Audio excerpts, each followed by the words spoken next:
여러분 안녕하세요. 2021 수능 특강 한국지리의 저는 이진웅입니다. 자, 드디어 우리 2021 수능의 첫 번째 연계 교재인 수능 특강 강의가 오픈되었습니다. 이게 수능 개념을 끝내고 나서 그 두 번째로 시작하는 강의인데요. 저도 이 수능 특강을 시작할 때마다 되게 항상 많은 부담이 되면서 또 설레이기도 합니다. 또 올해는 어떤 문제가 수록이 되어 있을까? 또 여기에서 어떤 문제들이 연계가 될까 또 고민해 보기도 하고요. 또 한편으로는 굉장히 중요한 교재이기 때문에 어떻게 강의를 준비해 학생들이 가장 많은 도움을 얻을 수 있을까 굉장히 고민을 또 많이 하곤 합니다. 자, 어쨌든 오픈이 되었고요. 저 40강 동안 최대한 여러분들이 수능 또는 내신을 위해서 많은 준비를 할 수 있도록 도와드리도록 하겠습니다. 자, 우리 오리엔테이션 보고 오셨나요? 오리엔테이션을 꼭 보고 오셔야 됩니다. 간략하게 말씀드리면 이 강의는 40강짜리 강의인데요. 수능 개념을 듣고 온 학생들은 수능 개념만 40강인데요. 이 수능 특강은 개념과 문제풀이까지 해서 모두 40강입니다. 그러다 보니까 아무래도 개념이 조금 요약적이고 압축적일 수밖에 없습니다. 보다 자세한 개념 강의를 원하는 학생들, 그리고 차근차근 기초부터 차근차근 개념을 정리하고 싶은 학생들은 반드시 수능 개념, 한국지리, 시각적 사고부터 수강을 하셔야 됩니다. 이거는 내신을 대비하고자 하는 학생들도 마찬가지입니다. 그래서 이 수능 특강 강의는요, 개념적으로는 아무래도 조금은 약할 수밖에 없는 부분이 있어서 조금 자세하게 좀 개념을 확실하게 잡고 가고 싶은 학생들은 반드시 시각적 사고부터 준비하고 오시기 바라고요. 그리고 요 수능 특강 강의 40강 동안 우리 전 문항을 다 풀이할 겁니다. 그래서 문제 풀이하는 요령이라던가 또 어떤 문항들이 어떻게 연계될 수 있는지에 대해서 소개해 드리도록 하겠습니다. 자, 그럼 우리 40강 중에 첫 번째 시간은요, 우리나라의 위치, 특성과 영토라는 시간인데요.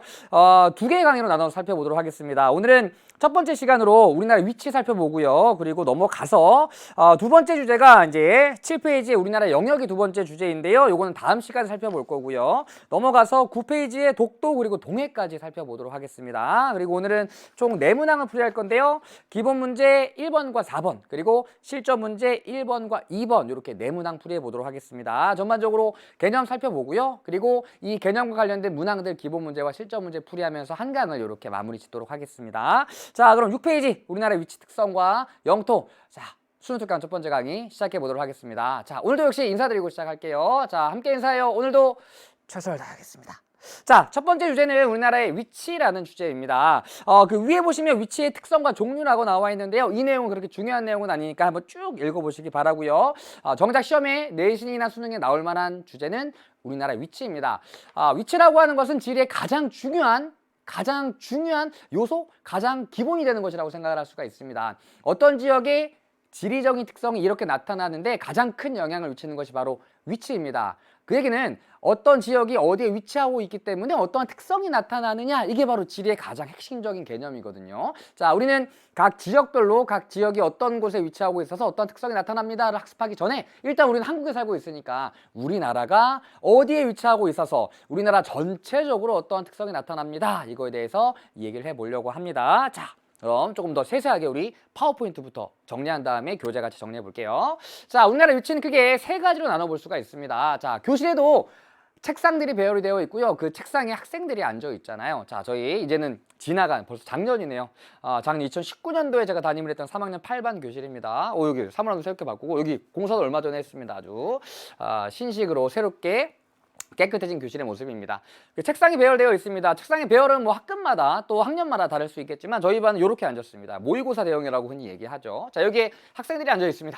자, 이 학생들의 위치를 설명해 보려고 합니다. 여기 이제 진웅대왕님 있고요. 우리 펭수도 있네요. 저 여기는 진웅 반장이에요. 진웅 회장 진웅. 여기는 모범생 전교 1등 진웅입니다. 자, 그럼 우리 회장 진웅이의 위치를 얘기해 보자라고 얘기했을 때 어떻게 얘기할 수 있을까요? 세 번째 줄 첫 번째 자리, 이렇게 얘기할 수 있을 것 같습니다. 세 번째 줄 첫 번째 자리, 펭수는 두 번째 줄의 두 번째 자리, 이렇게 얘기할 수 있겠죠. 반면 다르게도 표현해 볼 수가 있습니다. 어떻게 표현할 수 있을까요?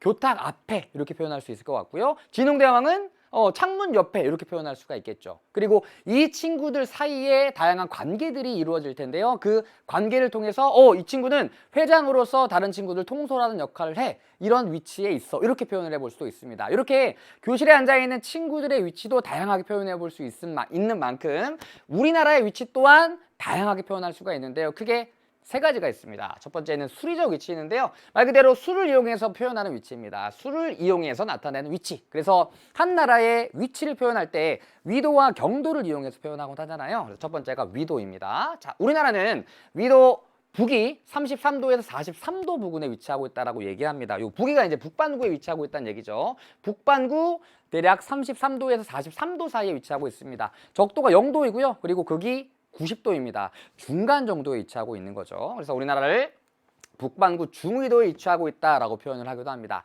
자, 지구에서 한번 확인해 보면 여기 지구입니다. 우리나라가 여기 있는데요. 좀 크게 그려볼게요. 우리나라 여기 위치하고 있습니다.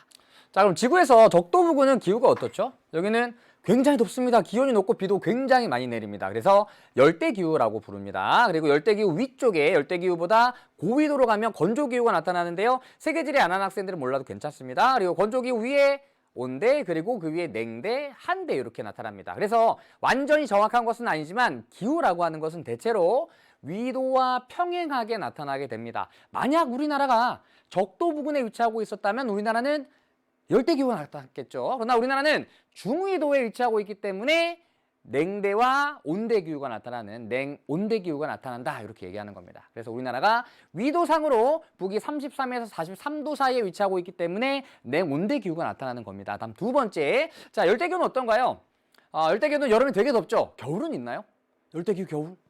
있습니다. 겨울이 있긴 있는데 기온이 예를 들어 여름에 33도라면 겨울에 31도예요. 그러니까 겨울에도 굉장히 더운 거죠. 반면 극지방 여름이 있을까요?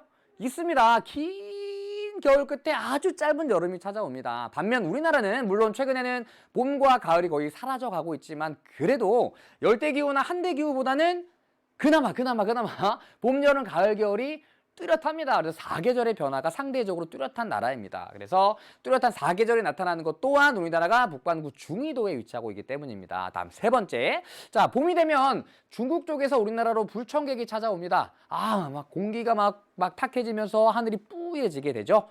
예, 황사가 날아오게 됩니다. 그럼 대체 왜 우리나라에서 중국 쪽으로 미세먼지와 황사가 가지 않고 중국에서 우리나라로 미세먼지, 황사가 날아오느냐? 그것은 중위도 부근에서 1년 내내 이렇게 서쪽에서 동쪽으로 부는 편서풍이라는 바람이 불기 때문입니다. 자, 이것 또한 우리나라가 북반구 중위도에 위치하고 있기 때문에 이 편서풍의 영향을 받게 되는 겁니다. 그래서 세 번째는 편서풍이에요. 자, 그래서 위도는, 자, 우리나라는 위도 북이 33도에서 43도 사이에 위치한다라고 얘기하는데요. 요 숫자는 꼭 기억을 해 두셔야 돼요. 요건 이렇게 기억해 두시면 되는데요. 자, 33과 43 사이가 정 가운데가 몇이죠?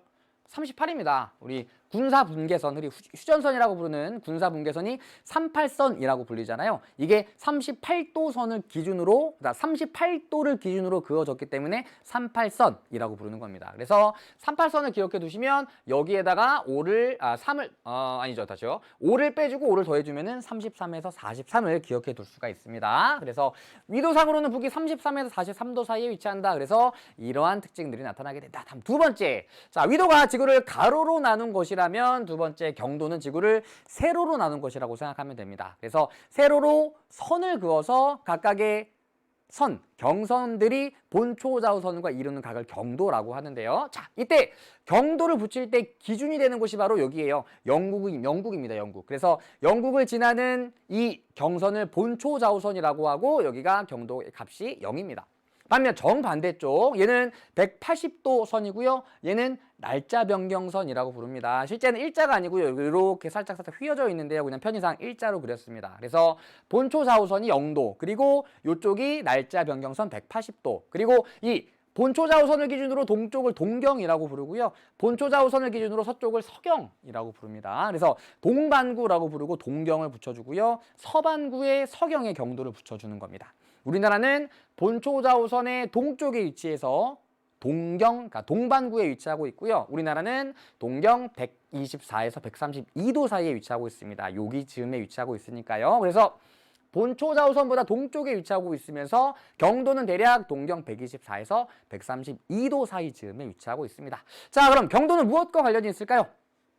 지구는 하루에 한 번씩 자전을 합니다. 그러다 보니 지구가 돌아가면서 경도 차이에 따라서 시간대의 차이가 발생을 하게 됩니다. 자, 아주 중요한 건 아닌데요. 일단 원리는 조금 설명해 드리도록 할게요. 자, 시간대를 알기 위해서는 시차를 계산해야 되는데요. 자, 지구가 360도를 돌아가는데 24시간이 걸리는 거니까 1시간마다 몇 도 돌아간다고 생각하면 될까요? 360을 24로 나누면 경도 15도마다 1시간의 차이가 나타나는 겁니다. 경도 15도마다 1시간의 차이. 자, 그런데 우리나라는 수많은 경선들이 우리나라를 지나갑니다.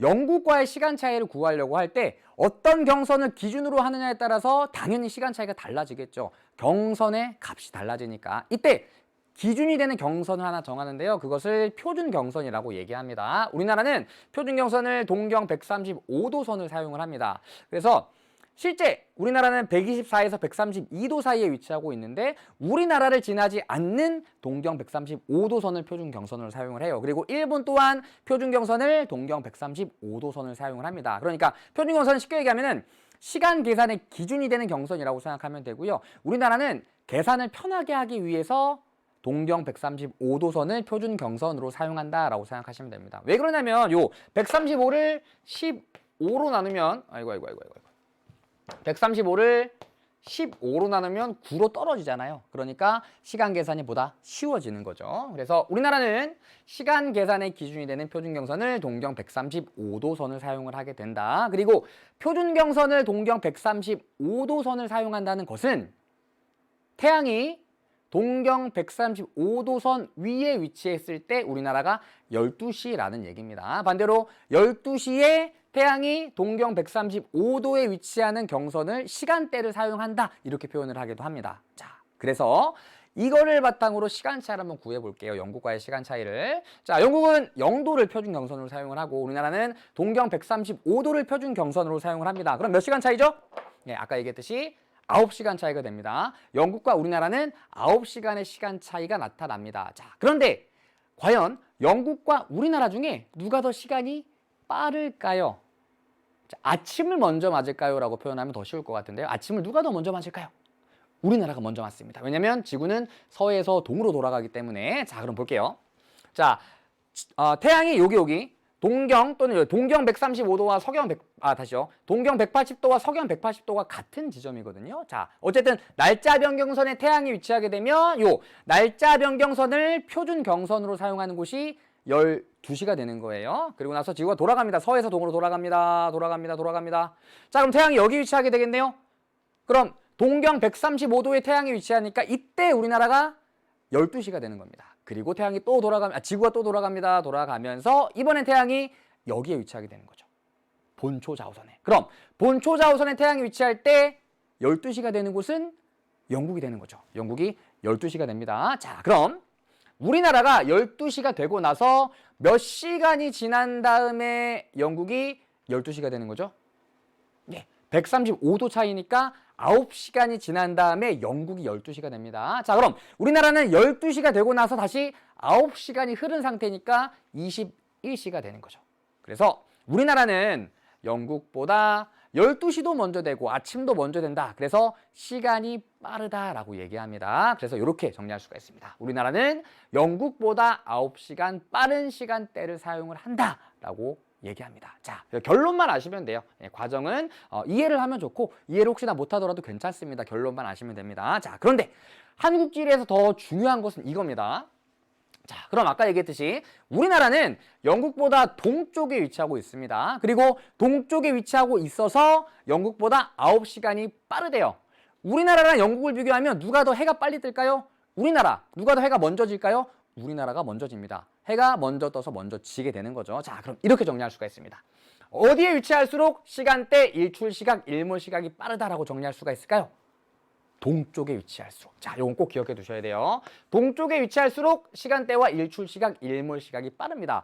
우리나라는 표준경선을 딱 하나만 사용합니다. 그래서 우리나라 어느 지역이나 시간이 다 똑같아요. 다 똑같은 시간을 사용을 합니다. 자, 다 그런 건 아니에요. 러시아라던가 여기 미국 이런 나라들은 영토가 동서로 굉장히 넓기 때문에 표준 경선을 여러 개 사용을 합니다. 여러분들 그 메이저리그 좋아하는 친구들 보면 동부 시간대, 서부 시간대 이런 표현이 나오곤 하잖아요. 그게 표준 경선을 다르게 사용해서 시간대가 다르기 때문입니다. 그런데 우리나라는 딱 하나밖에 쓰지 않아서 모든 지역이 똑같은 시간을 사용을 합니다. 그러나 해가 뜨는 시각 그리고 해가 지는 시각은 달라지게 되죠. 동쪽에 위치할수록 일출, 일몰 시각 그리고 남중 시각이 빠르게 되는 겁니다. 이건 굉장히 중요해요. 조금 이따 다시 정리할게요. 자, 그래서 정리해 봅시다.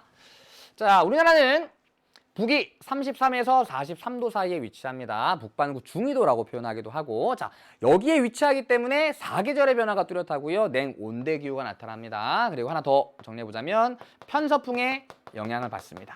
요 편서풍이 나중에 나오는 황사 그리고 태풍의 진행 방향에 영향을 주게 됩니다. 다음 경도, 한 국가나 지역의 표준시 결정에 영향을 준다. 그래서 시간대를 결정하게 됩니다. 우리나라는 동경 124에서 132도 사이에 위치하는데 표준 경선은 동경 135도를 사용을 합니다. 그래서 본초 좌우선, 영도를 얘기하는 거예요. 본초 좌우선이 지나는 영국보다 9시간 빠른 시간을 사용을 한다. 그리고 아까 얘기했듯이 가장 중요한 것은 동쪽에 위치할수록 일출, 일몰 시각이 빠르다는 거. 자, 그럼 아래 자료 볼게요. 자, 우리 경도에 대해서 얘기했는데요. 자, 경도는 아까 얘기했듯이 여기 영국을 지나는 경선을 본초 좌우선이라고 해서 얘를 기준이 되는 경선으로 사용을 합니다. 그리고 지구를 세로로 이렇게 나눈 선 자체를 경선이라고 해요. 그리고 본초 좌우선과 각각의 경선이 이루는 각, 요 각을 경도라고 하는 거예요. 그래서 본초 좌우선을 기준으로 동쪽을 동반구라고 하고 동반구의 경도를 나타낼 때는 동경을 붙여주고요. 본초 좌우선을 기준으로 서쪽에 있는 곳은 서반구라고 얘기하고 서반구의 경도를 얘기할 때는 서경이라고 부르게 되는 겁니다. 자, 그리고 아래 읽어볼게요. 경도는 본초 좌우선으로부터 동서로 얼마나 떨어져 있는지를 나타낸 값으로 지구상의 어떤 지점이 본초 좌우선과 이루는 각도를 의미하며 경선은 같은 경도 값을 가진 지점을 이은 선이다. 자, 그리고 한편 지구는 하루에 한 번 자전하기 때문에 아까 얘기했었죠. 경도 15도마다 1시간의 시간 차이가 발생을 합니다. 자, 그리고 해는 동쪽에서 뜨기 때문에 태양의 남중 시각은, 자, 남중 시각은 뭐냐면 쉽게 얘기해서 우리나라 바로 위에 어떤 지점 바로 위에 태양이 위치하는 시각을 남중 시각이라고 얘기합니다. 그럼 아까 얘기했었죠. 우리나라가 12시일 때 태양은 동경 135도선 바로 위에 있는 거예요. 우리나라 바로 위에 있는 게 아니라 이때 12시에 태양은 동경 135도에 남중한다라고 표현을 합니다. 여기 지금 여기 있는 거예요. 12시에, 우리나라가 12시일 때.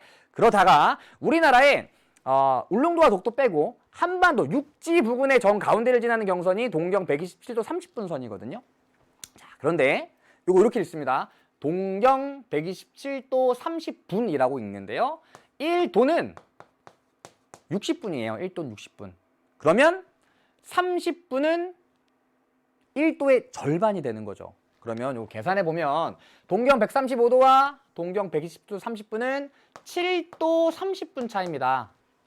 자, 15도마다 1시간의 차이가 나타난다고 했는데 7도 30분은 15도의 절반이거든요. 그러니까 30분 차이가 나타나게 되는 거죠. 결국 지구가 자전을 해서 태양이 여기에 위치할 때 우리나라는 12시 30분이 되는 겁니다. 그래서 우리나라 요 경선 위에 태양이 남중할 때, 요 경선 위에 태양이 위치할 때 시각을 남중 시각이라고 하는데 그게 12시 30분이 되는 거죠. 30분 있다가 여기로 위치하게 되니까. 자, 그래서 태양의 남중 시각은 이게 가장 중요하다고 그랬죠. 경도상 동쪽에 있을수록 이르고 서쪽에 있을수록 늦다. 이게 가장 중요한 문구입니다. 자, 우리나라의 표준 경선은 동경 135도인데 이는 동경 135도의 태양이 남중할 때를 낮 12시로 하는 시간대를 사용한다는 의미다. 아까 얘기했었죠.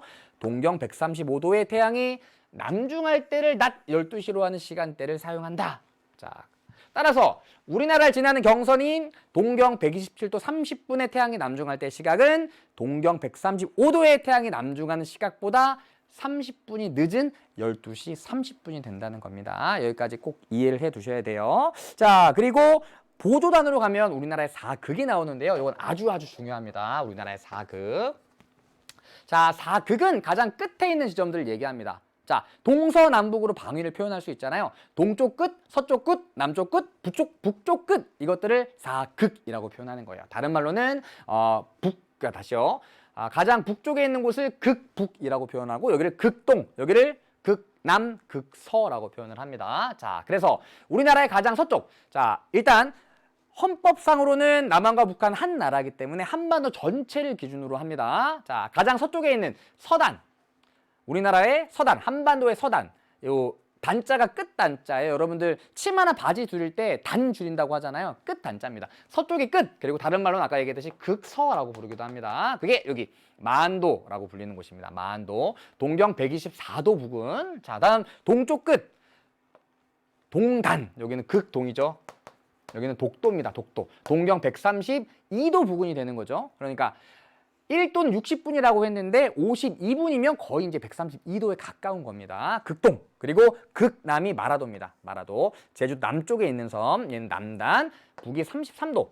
그리고 극북. 가장 북쪽에 있는 북단은 북이 43도가 됩니다. 그래서 위도상으로 33도에서 43도 사이. 경도상으로 124도에서 132도 사이에 위치한다는 겁니다. 자, 그럼 네 4극 중에 가장 일출 시각이 빠른 곳은 어딘가요?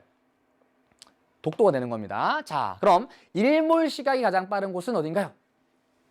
그것도 독도입니다. 해가 먼저 떠서 먼저 지게 되는 거예요. 여러분들 일출과 일몰은 이렇게 기억해 주시면 돼요. 우리 일출 때 해 뜨는 거 보러 갈 때 동해안 쪽 가잖아요. 이쪽에서 해가 뜨니까. 그리고 일몰 보러 갈 때는 주로 서해안에 갈 거예요. 일로 해가 지니까. 그래서 일출과 일몰이 되는 겁니다. 독도는 가장 동쪽에 위치하고 있기 때문에 일출과 일몰 시각이 모두 가장 빠르다. 이렇게 기억해 둡시다. 중요합니다. 좋아요. 자, 그럼 하나만 더 할게요. 교재는 없는 내용인데요.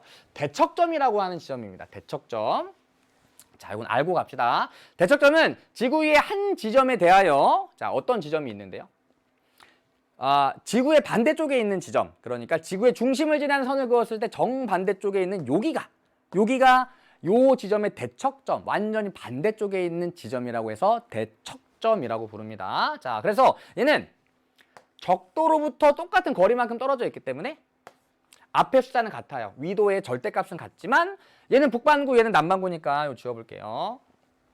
얘는 북위를 붙여주고 여기는 남위를 붙여주는 겁니다. 그리고 얘는 동경 120도 30분인데 180에서 127도 30분을 빼주면 요 값이 나와요. 180에서 요 값을 빼주면 남아있는 값에다가 뒤에 걸 바꿔주는 겁니다. 이스트를 웨스트로. 그래서 이렇게 구할 수가 있습니다. 자, 그리고 어떤 지점과 대척점 간의 관계는요. 자, 반구가 다르기 때문에 계절이 반대입니다. 계절 반대. 다음 경도상으로 180도만큼 떨어져 있기 때문에 밤낮도 반대가 되겠죠. 그러나 적도로부터 비슷한 거리만큼 떨어져 있기 때문에 기후는 비슷합니다. 그래서 계절 밤낮 반대, 기후는 비슷하다는 거 기억해 두시기 바랍니다.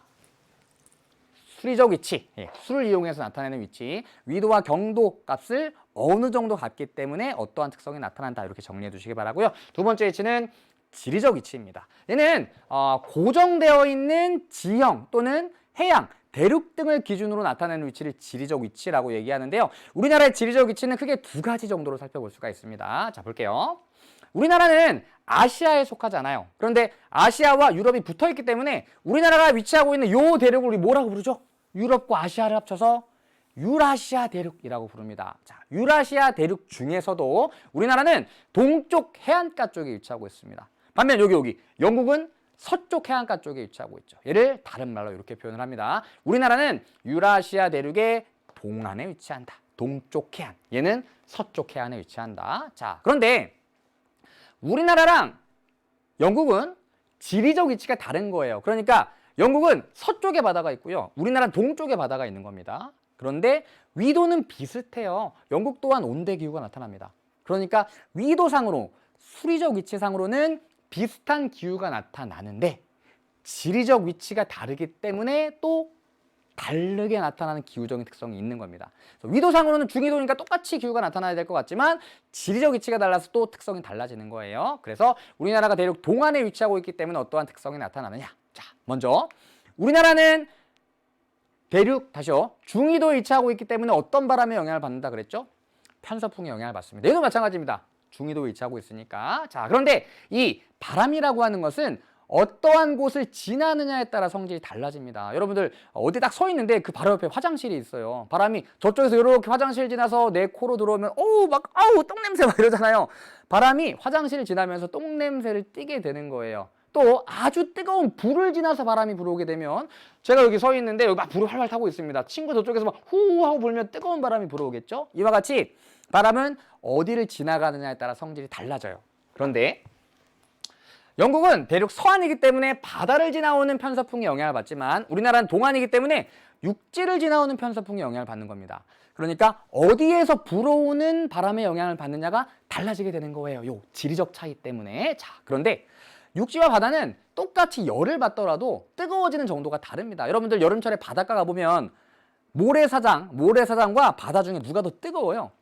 모래사장이 훨씬 더 뜨겁잖아요. 자, 그걸 생각하시면 돼요. 그래서 똑같이 여름철에 뜨거운 태양열을 받았을 때 육지는 바다보다 빠르게 뜨거워집니다. 그래서 여름철에 뜨거운 태양열에 가열될 때 육지는 바다보다 훨씬 더 빨리 뜨거워집니다. 그럼 편서풍이 불 때 서안으로 불어오는 편서풍은 동안으로 불어오는 편서풍보단 상대적으로 덜 뜨거운 바람이 되는 것이고, 동안으로 불어오는 편서풍은 굉장히 뜨거운 바람이 되는 거죠. 뜨거운 육지를 지나오게 되니까. 그래서 여름철에는 동안이 서안보다 기온이 높습니다. 다음 두 번째, 겨울이 됩니다. 자, 육지는 여름철에 바다보다 빠르게 뜨거워진다 그랬죠? 겨울에는 또 빨리 식어요. 그러니까 약간 다혈질이에요. 빨리 뜨거워졌다가 빨리 식습니다. 그래서 겨울철에는 육지가 바다보다 차가워요. 그래서 바람이 불 때 서안은 동안보다 상대적으로 따뜻한 바람의 영향을 받게 되는 겁니다. 축구 좋아하는 남학생들, 유럽은 겨울에도 리그를 하잖아요. 겨울철에 상대적으로 따뜻한 바람이 불기 때문에 우리나라만큼 춥지 않거든요. 우리나라처럼 그렇게 기온이 낮은 막 영하의 기온이 막 지속될 때 축구를 하면 막 뼈 부러지고요. 막 태클할 때마다 막 피나고 막 그럴걸요. 따뜻합니다. 반대로 동안은 아주 차가운 대륙을 지나오는 바람의 영향을 받기 때문에 기온이 더 낮은 거예요. 결국 동안은 서안보다 여름에는 덥고 겨울에는 춥습니다. 왜 그러냐면 위도는 비슷한데도 불구하고 얘는 대륙의 동안에 위치하고 있기 때문이에요. 그래서 얘를 우리는 연교차가 큰 대륙성 기후라고 부릅니다. 연교차는 1년 동안의 기온 차이를 얘기해요. 1년 동안의 여름과 겨울의 기온 차이가 더 큽니다. 왜냐하면 대륙의 영향을 받기 때문에. 연교차가 큰 대륙성 기후, 첫 번째. 다음 두 번째, 우리나라가 대륙 동안에 위치하고 있기 때문에 또 어떠한 특성이 나타나냐면, 자, 아까 얘기했듯이 우리나라는 중위도에 위치하고 있기 때문에 편서풍의 영향을 받습니다. 그런데 우리나라는 편서풍 말고 이 바람의 영향도 받습니다. 여러분들 많이 들어봤을걸요? 우리나라는 쉽게 얘기하면 여름과 겨울 중에 언제 비가 더 많이 내리죠? 여름에 비가 더 많이 내립니다. 왜 그럴까요? 여름에 아주 습한 바다에서 바람이 불어오고, 겨울에는 상대적으로 건조한 육지에서 바람이 불어오기 때문입니다. 이렇게 계절별로 불어오는 방향의 바람이 달라지는 바람을 계절풍이라고 부릅니다. 자, 그럼 대체적으로 커다란 대륙과 바다가 만나는 지역은 대부분 계절풍의 영향을 받습니다. 그래서 여기 서안도 동안과 마찬가지로 여름철엔 바다에서 바람이 불어오고 겨울철엔 육지에서 바다로 바람이 붑니다. 그런데 어떤 바람의 영향이 더 크게 나타났냐가 달라지게 되는 거예요. 자, 무슨 얘기냐면, 자, 볼게요. 여기가 서안이고 여기가 동안입니다. 자, 서안 같은 경우에는 바다에서 바람이 불어옵니다. 그럼 바다에서 불어오는 편서풍이 강할까요? 약할까요? 여기는 장애물이 하나도 없어요. 엄청나게 강한 바람이 불어옵니다. 와! 그러나 동안 같은 경우에는 편서풍이 육지를 지나면서 막 울퉁불퉁 와 이렇게 불어오기 때문에 상대적으로 약해요. 자, 무슨 얘기냐면 대륙의 서안과 대륙의 동안은 모두 편서풍의 영향도 받고 계절풍의 영향도 받는데, 편서풍은 아시죠? 대륙의 서안은 바다를 지나오는 편서풍의 영향을 받기 때문에 이렇게 생각해 보면 돼요. 편서풍의 영향이 계절풍보다 더 큰 거예요. 그래서 편서풍이 아주 강하게 불기 때문에 계절풍의 영향이 상대적으로 약해집니다. 반면 동안으로 부는 편서풍은 서안으로 부는 편서풍보다 조금 약하기 때문에 상대적으로 여기는 편서풍보다 계절풍의 영향이 조금 더 크게 나타나는 거예요. 편서풍이 살살 불기 때문에 상대적으로 계절풍의 영향이 더 크게 나타나는 거죠. 그래서 우리나라가 대륙 동안에 위치하고 있기 때문에 우리나라는 계절풍의 영향을 받는 계절풍 기후가 나타난다. 이게 두 번째 특성입니다. 그래서 우리나라는 대륙 동안에 위치하고 있기 때문에 연교차가 큰 대륙성 기후 나타나요. 계절에 따라 풍향이 달라지는 계절풍의 영향을 많이 받아요. 두 가지를 기억해 두시면 되는 겁니다. 자, 하나 더 할게요. 자, 우리나라의 지리적 위치는 하나가 더 있는데요. 자, 우리나라의 이 땅덩어리 뭐라고 부르죠? 한반도라고 부릅니다. 자, 한민족이 살고 있는 반도라는 뜻이죠. 반도. 그래서 대륙에서 바다 쪽으로 툭 튀어나와 있는 특성을 가지고 있습니다. 그래서 두 번째 우리나라의 지리적 위치는 반도 국가예요. 반도 국가. 그래서 반도 국가이기 때문에 육지와 바다로 모두 진출하기가 유리하고요. 또 육지와 바다를 연결하는 특성을 갖고 있습니다. 그래서 반도 국가와 관련해서는 뭐가 나오냐면, 자, 우리나라가 제조업을 발달시키려고 하는데 우리나라에서 공업단지가 몰려있기로 가장 유명한 데가 어디죠? 여러분들 많이 들어봤을 거예요. 남동 임해 공업단지. 왜 하필 거기에다 공장을 많이 지어나는 거죠? 이런 겁니다. 자, 해외에서 원료를 수입해 와서 공장에서 제철을 만들어냅니다. 우리나라는 지하 자원이 많이 없어서 많은 원료를 수입해 와야 돼요. 수입하려면 해안가가 편하겠네요. 그리고 제품을 만들어냅니다. 얘를 국내에 파는 것보단 수출을 하면 더 많은 돈을 벌 수 있으니까 수출하는 거예요. 그럼 당연히 원료의 수입과 제품 수출에 유리한 어디가 공장 건설하기에 더 유리한 곳이에요? 해안가. 그래서 이런 내용들이 나옵니다. 우리나라는 임해 지역의 공업이 발달했는데 그 이유는 우리나라가 반도국가라는 지리적인 위치의 특성을 갖고 있기 때문이다. 이렇게 정리해 볼 수가 있습니다. 자, 정리해 볼게요. 자, 지리적 위치, 대륙, 해양, 반도, 산천 등 지형 지물을 기준으로 표현되는 위치 두 가지가 있다. 유라시아 대륙 동안 앤드 반도 국가.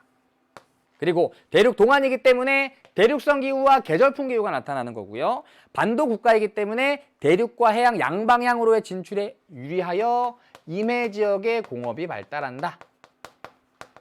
임해 지역의 공업 발달. 임해 지역의 공업 발달. 이렇게 정리해 볼 수가 있습니다. 그래서 수리적 위치로 인해 지리적 위치로 인해 어떠한 특성이 나타난다. 이렇게 각각 정리해 두시기 바라고요. 세 번째는 관계적 위치인데요. 얘는 잘 나오진 않아요. 주변 국가와의 정치, 경제, 문화적 이해관계에 따라 결정되는 위치라고 얘기하는데요. 얘는 하나만 기억해 두시면 돼요. 자, 수리적 위치와 지리적 위치는요. 어떠한 특성을 갖고 있냐면 자, 누가 보더라도 어느 나라 사람이 얘기하더라도 남녀노소가 누가 얘기하더라도 우리나라는 북반구 중위도에 위치하고 있습니다. 그렇죠? 다음 누가 얘기하더라도 우리나라는 유라시아 대륙의 동안에 위치하고 있습니다. 절대적이라고 얘기합니다. 누가 얘기하더라도 우리나라는 절대적으로 여기에 위치하고 있습니다. 절대적인 위치. 그리고 우리나라는 여기에 위치하고 있는데 하룻밤 자고 일어났더니 갑자기 우리나라가 저울로 이동해서 유럽이 되었습니다. 이런 일이 일어날 수 있어요? 안 됩니다. 또 우리나라는 유라시아 대륙 동안에 위치하고 있었는데 갑자기 자고 일어났더니 얘가 데칼코마니가 되면서 저쪽 뒤집히면서 우리나라가 대륙 서안에 위치할 수 있나요? 안 됩니다. 그래서 변치 않는 불변적 위치라는 특성을 갖고 있습니다. 얘네 둘은요. 그러나 관계적 위치는 주변 국가와의 관계로 나타내는 위치이기 때문에 상대적이면서 가변적이에요. 누가 바라보느냐에 따라 달라질 수 있고요. 시간이 흐름에 따라 변화가 가능한 위치. 상대적이고 가변적 위치이다. 요거 하나 정도만 알아두시면 될 것 같습니다. 자, 여기까지 6페이지 정리해 봤고요. 다음 7페이지 넘어가시면 우리나라의 위상이라고 나와 있는데요. 자, 위에 있는 양괄호 1, 2, 3은 한번 읽어보시고요. 탐구활동에는 자료만 한번 볼게요. 얘는 아시안 하이웨이라고 하는 건데요. 모의평가에 한번 나왔었습니다. 근데 아주 어렵게 나오진 않았었습니다. 그래서 아시안 하이웨이라는 게 있구나. 그래서 아시아, 특히 요 아시아, 우리나라가 요 아시안 하이웨이의 중심적인 역할을 할 수가 있다. 그래서 1번부터 저기 아시안 하이웨이 1번은요. 요렇게 1번부터 출발해서 요렇게 해서 유럽까지 이어지는 고속도로고요. 아시안 하이웨이 6번은요. 여기 부산에서 출발해서 요렇게 러시아 쪽을 지나서 이쪽 역시 유럽으로 가는 노선입니다. 아시안 하이웨이라는 게 있고 만약 우리나라가 통일이 된다면 이러한 아시안 하이웨이의 중요한 지점에 역할을 할 수가 있겠구나. 이런 정도만 알아두시면 되고요. 두 번째는 북극 항로라고 하는 건데요. 자, 기존에는 수에즈 항로를 이용해서 부산에서 이렇게 배를 타고 이동했던 거예요. 그러면은 유럽의 최대 항구죠. 로테르담으로 가는데 22,000km를 이동하여 40일 정도가 걸렸습니다. 그런데 최근에 지구 온난화가 진행이 되면서 지구의 기온이 높아지고 있습니다. 북극에 빙하들이 많이 녹아내리고 있어요. 옛날에는 이쪽으로 지나다니지 못했는데 이제는 이쪽으로 지나다니는 것도 가능해졌습니다. 이거를 북극 항로가 열렸다 이런 표현을 사용하기도 합니다. 그래서 이 북극 항로로 이동하면은 부산에서 로테르담까지 열흘이 단축되고요. 거리 또한 32%가 단축되기 때문에 우리나라가 북극 항로에서 역시 중요한 역할을 할 수도 있겠구나. 이런 정도만 알아두시면 될 것 같아요. 자, 이게 7페이지 탐구 활동에 있는 내용이고요. 자, 아까 얘기했듯이 아래쪽에 있는 4번 우리나라 영역은 다음 시간에 살펴보도록 하겠습니다. 그리고 뒤로 넘어가면 9페이지에 독도 나오는데요. 여기 먼저 볼게요. 독도. 자, 독도는 아까 얘기했듯이 우리나라의 최동단에 위치합니다. 극동. 그래서 우리나라에서 일출 일몰 시각이 가장 빠른 곳입니다. 그래서 우리 거의 그림 나와 있죠? 요거. 동경 132도 부근에 위치한다. 자, 두 개의 커다란 섬으로 이루어져 있습니다. 서도와 동도. 그리고 서도와 동도 이외에 수만 한 90개 정도 되는 작은 섬들이 독도를 이루고 있습니다. 위도는 한 37도 부근이고요. 자, 얘는 행정구역상 울릉도에 속하거든요. 그런데 울릉도는 경상북도에 속합니다. 그래서 울릉도와 독도는 강원도가 아니라 경상북도입니다. 행정구역상. 그래서 서도, 동도와 여러 개의 작은 섬으로 이루어져 있다. 자, 그래서 경상북도 울릉군에 속한다. 다음 자연환경. 자, 이건 나중에 화산지형 가서 다시 학습할 내용입니다. 신생대 제3기 해저 화산 활동으로 형성된 화산섬으로, 자, 이거 밑줄만 쳐둡시다. 울릉도, 제주도보다 먼저 형성되었다. 그리고 전체적으로 경사가 급한데요. 이러한 화산을 종상화산이라고 부릅니다. 자, 나중에 배울 내용이니까요. 그냥 이렇게 경사가 급해서 종처럼 생긴 형태 화산을 종상화산이라고 얘기해요. 그래서 알아만 둡시다. 그리고 섬이니까요. 바다의 영향을 많이 받아서 기온의 온도차가 작은 해양성 기후가 나타나고요. 자, 다음 가치. 자, 경제적으로 요 독도 부근에서 한류와 난류가 같이 만난대요. 그래서 찬물에 서식하는 물고기랑 따뜻한 물에 서식하는 물고기가 만나서 여기에서는 찬물에 서식하는 물고기와 따뜻한 물에 서식하는 물고기를 모두 만날 수가 있습니다. 이걸 조경수역이라고 불러요. 황금어장 아닙니다. 이거 시험에 내면 애들 맨날 황금어장이라고 쓰거든요. 조경수역입니다.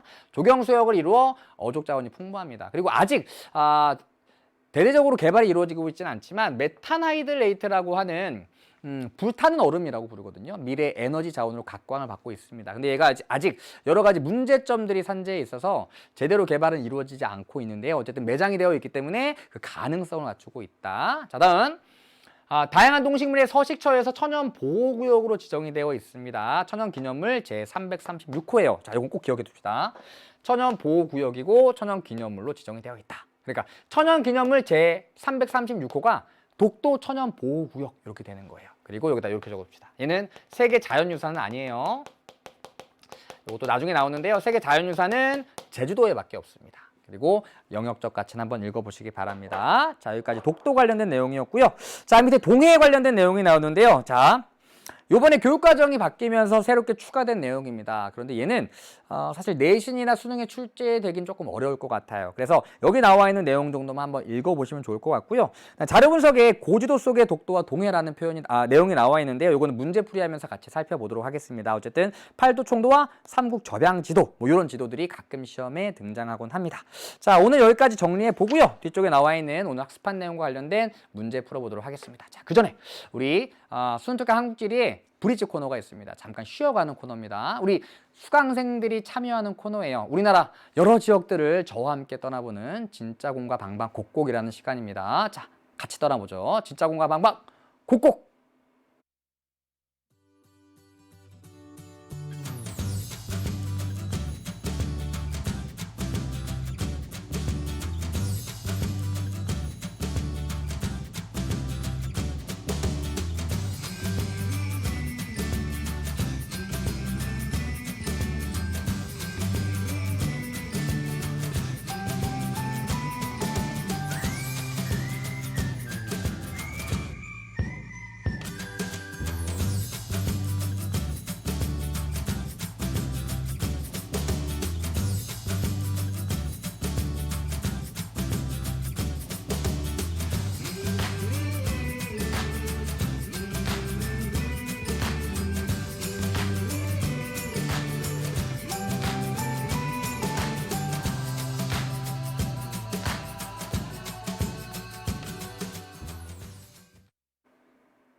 자, 오늘 첫 번째 떠나본 곳은 하남이었고요. 자, 진짜공과 방방곡곡은 여러분들이 참여하는 코너입니다. 여러분들과 함께 강의를 만들어 가려고 합니다. 아직 여러분들 공지사항에 보시면 그 공지사항에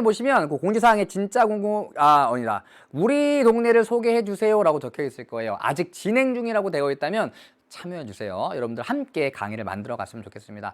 이게 아직 중고등학생 때는 내 생활 반경이 굉장히 좁아요. 그래서 우리 동네밖에 모르는데 의외로 정말 넓은 지역에 다양한 친구들이 살아가고 있습니다. 그래서 매해 요 진짜공과 방방곡곡을 진행해 보면 강의 중간에 약간 쉬어가기도 하고 또 다른 지역들의 다양한 모습들을 살펴보기도 하고 이 친구들은 저런 지역들에 사는구나 이런 모습도 같이 살펴볼 수 있는 코너라고 생각을 합니다. 우리 동네를 잘 알려지지 않은 우리 동네를 여러 친구들에게 알려줄 수 있는 시간이 되었으면 좋겠습니다. 자, 첫 번째 이벤트에 참여해주신 천성호 학생 감사합니다. 자, 그럼 본격적으로 문제 풀어보도록 하겠습니다. 자, 오늘은 처음에 말씀드렸듯이 두 문항 풀어볼 건데요. 기본 문제 1번, 4번, 그리고 실전 문제 1번과 2번 풀어보도록 하겠습니다. 자, 먼저 1번입니다.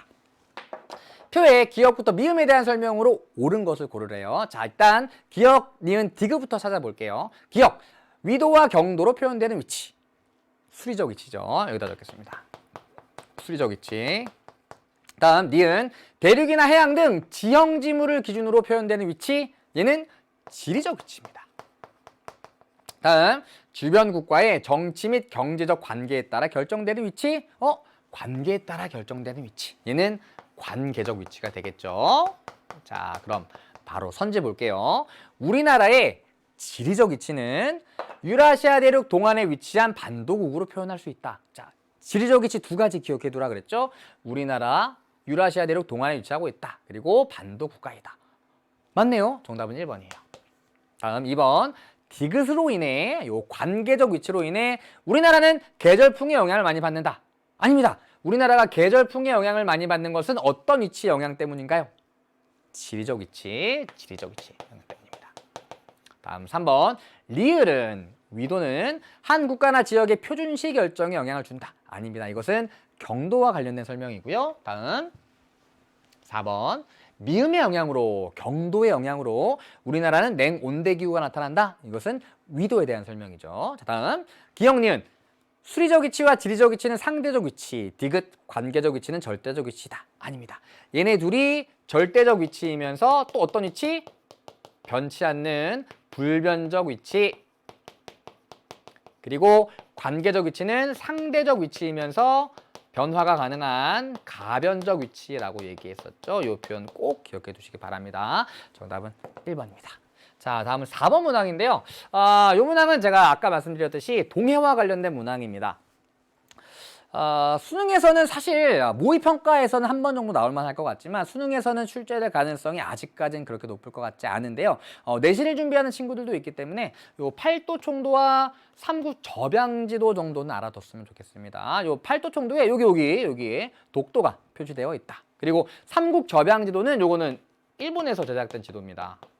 그래서 이 당시에는 오키나와랑 홋카이도가 일본이 아니었대요. 그래서 조선, 홋카이도, 오키나와의 요 바다와 관련된 것들을 나타내는 지도인데요. 여기에 보면 이게 옛날에 이런 거였거든요. 이렇게 표현하면 조금 좀 그렇기도 하지만 우리나라와 일본이 독도를 가지고 분쟁을 하고 있잖아요. 그러니까 이렇게 얘기하면 안 되잖아요. 왜냐면 분쟁적이 아니니까. 근데 어쨌든 그러면서 일본이 독도는 우리 땅이야 라고 증거 자료를 내놓았는데 거기에 잘 봤더니 독도가 조선이랑 똑같은 색깔로 칠해져 있던 거예요. 야, 이거 우리 나라 거잖아. 이렇게 해서 이제 우리나라가 반론을 펼쳤던 그 계기가 되었던 게 삼국 접양 지도입니다. 이거는 이제 우리나라 조선시대 지도가 되고요. 조선시대. 자, 그럼 볼게요. 가에는 팔도 총도에는 독도가 표현되어 있다. 맞아요. 여기 울릉도랑 독도가 표현이 되어 있습니다. 그래서 기억이 맞는 내용이고요. 답니은 나는 독도를 조선의 영토로 표현하였다. 그래서 이게 흑백이긴 한데요. 실제 보면은 조선과 울릉도 독도가 노란색인가로 칠해져 있습니다. 같은 색깔로 칠해져 있습니다. 그럼 조선이랑 똑같은 색이니까 조선의 땅으로 표현한 것이죠. 맞아요. 니은. 다음. 가는 나보다 표현된 공간적 범위가 넓다. 이거는 조선을 표현한 것이고 얘는 조선을 비롯해서 여러 나라들을 같이 표현한 것이기 때문에 공간적인 범위는 얘가 넓죠. 옳지 않은 보기입니다. 다음 리을. 가나 모두 우리나라에서 제작된 지도이다. 아닙니다. 가는 우리나라에서 제작되었지만 나는 일본에서 제작된 지도입니다. 그래서 옳은 것은 기역, 니은 1번 골라주시면 되는 거예요. 어렵진 않죠?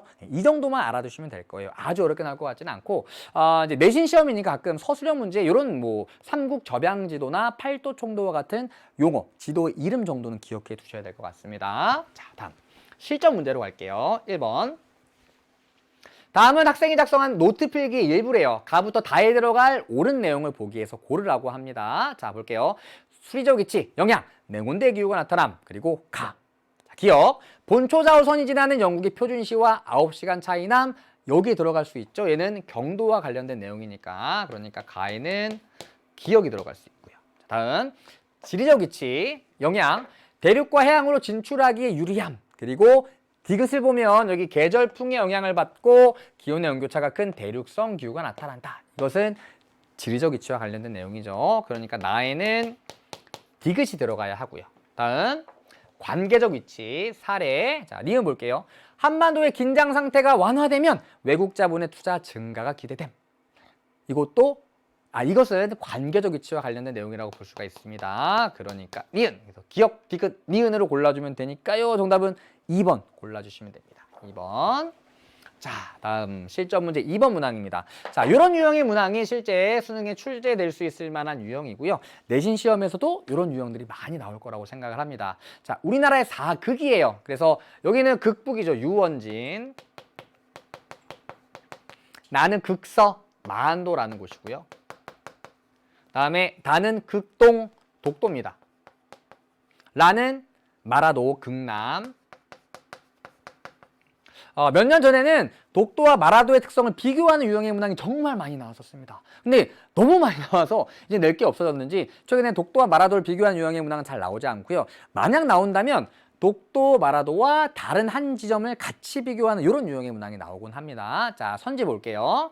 자, 나는 마한도는 우리나라에서 일몰 시각이 가장 이르다. 학생들이 흔히 착각을 합니다. 일출 시각은 동쪽에 위치한 독도가 빠르니까 일몰 시각은 서쪽이 빠를 거야. 아니에요. 해가 먼저 뜨면 먼저 지게 되는 거잖아요. 그래서 일출 시각과 일몰 시각 그리고 남중 시각 모두 독도가 가장 이릅니다. 옳지 않은 선지가 되고요. 다음 2번 다는 독도는 후빙기 해수면 상승으로 섬이 되었다. 자, 요거는 나중에 기후변화 파트 가면 학습할 내용입니다. 기후변화. 그래서 빙기와 후빙기 또는 빙기와 간빙기를 거치면서 해수면이 오르락내리락 상승과 하강을 반복하게 되는데요. 서해와 남해에 있는 섬들은 빙기 때 해수면이 하강하게 되면 육지로 변하게 됩니다. 그러다가 후빙기가 되면서 이 섬과 육지 사이에 물이 차오르면서 얘네들이 섬으로 변해버린 거거든요. 그런데 동해는 수심이 되게 깊어요. 여러분들 동해와 서해 다 놀러 가본 학생들은 알 거예요. 서해 같은 경우에는 바다에서 놀려면 저 멀리까지 나가야 한 요만큼 옵니다. 동해는 조금만 가도 여기까지 물에 차거든요. 동해는 수심이 되게 깊어서 빙기 때도 울릉도와 독도는 섬이었습니다. 그러니까 후빙기 해수면 상승으로 섬이 된 것이 아니라 빙기 때도 섬, 후빙기 때도 섬인 곳입니다. 울릉도와 독도는 모두. 그래서 옳지 않은 선지. 다음 3번. 라는 가보다 연평균 기온이 높다. 이것도 기후에서 학습할 내용인데요. 라는 저위도 남쪽에 위치하고 있고 가는 고위도 북쪽에 위치하고 있으니까요. 연평균 기온은 얘가 높겠죠. 그래서 정답은 3번입니다. 다음 4번. 가는 러시아, 나는 중국과의 접경 지역이다. 자, 요거는 이제 지도를 많이 보다 보면 조금 눈에 들어올 만한 내용이긴 한데요. 나는 일단 이쪽에 중국이 있죠. 그리고 가는 여기 이렇게 해서 이쪽이 러시아고요. 이쪽이 중국이에요. 그러니까 좀 애매한 문제긴 하죠. 그래서 가 또한 중국과의 접경 지역입니다. 접경 지역, 경계를 맞대고 있다. 이런 뜻이죠. 그래서 가도 중국, 나도 중국과의 접경 지역입니다. 다음 5번. 우리나라의 표준 경선은 나와 다 사이를 지난다. 우리나라의 표준 경선은 동경 135도가 되고요.